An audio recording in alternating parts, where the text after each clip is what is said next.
First up, we have Climeworks, who will be talking to us about how they're reversing climate change using direct air carbon capture. Hey there, my name is Nino.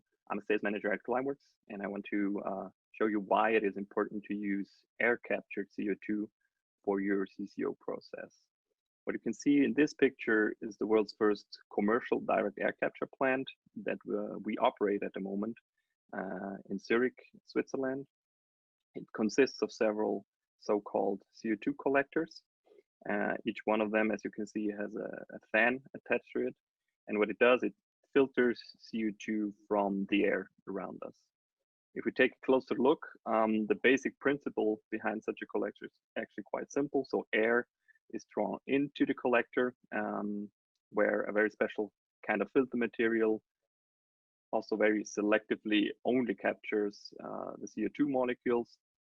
In the second step, we add low-grade heat to that, which releases the CO2 again from the material. And then after that, we basically have two different kinds of products. So we have the pure CO2, the industrial gas, the physical gas that you can use for further processing. But we also have CO2-free air that we offer to our customers as a service. And this is what we call carbon dioxide removal, which is basically a premium carbon credit that we offer to private individuals and companies to reach their climate targets. How does carbon dioxide removal actually works? So this is the setup we have in Iceland. We have a Climeworks plant that filters CO2 from the air. That Climeworks plant is run by renewable energy from a geothermal power plant. The concentrated CO2 is mixed together with water and then pumped underground. There we have, due to volcanic activity, we have first basaltic rock formation. This is very important with a lot of metal oxides in it. We also have high temperatures and high pressures on the ground. And these are factors that very much allows us to turn the gaseous CO2 that we captured from the air, turn that into carbonate minerals. So we turn CO2 from the air into stone. And as you can imagine, this process is very precise because we can, with the flow meter inside our direct air capture plant, we can measure exactly how much CO2 that we captured, and then how much CO2 is permanently stored and safely stored away from the atmosphere. This is a picture of the geothermal power plant. You can see here, you have the injection wells on the right side. You have we have a drill core. Gray is the basaltic rock with the different pores you can see inside that pores. Is the white spots. Are the carbonate minerals, so the CO2 turned into stone. And this process happens very fast. So within only 2 years, the CO2 is mineralized completely.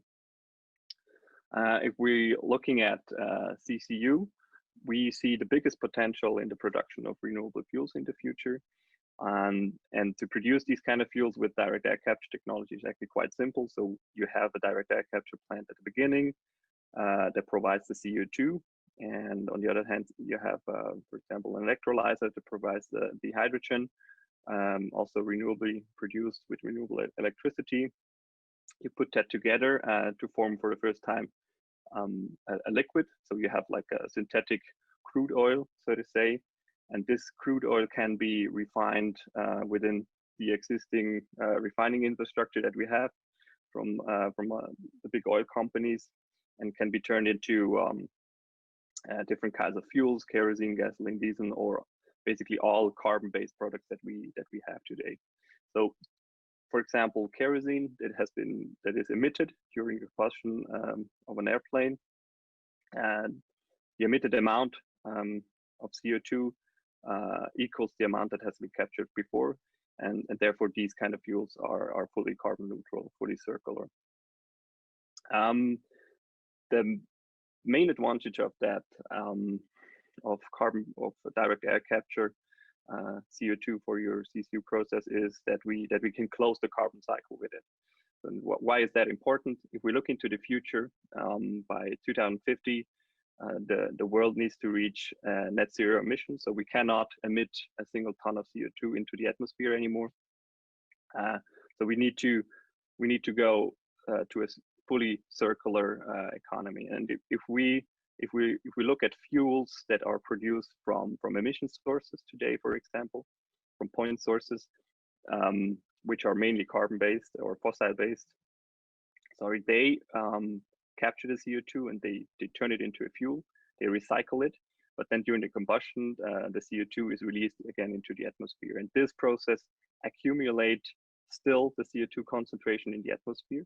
And yeah, by 2050, by reaching net zero, we cannot do that anymore. So these fuels need to come from a sustainable CO2 source like the air. Yeah, thank you very much. Some amazing technology there, really impactful. You should see it pop up on your screen. Maybe another 5 more seconds. Let us know if you're interested in connecting with Climeworks.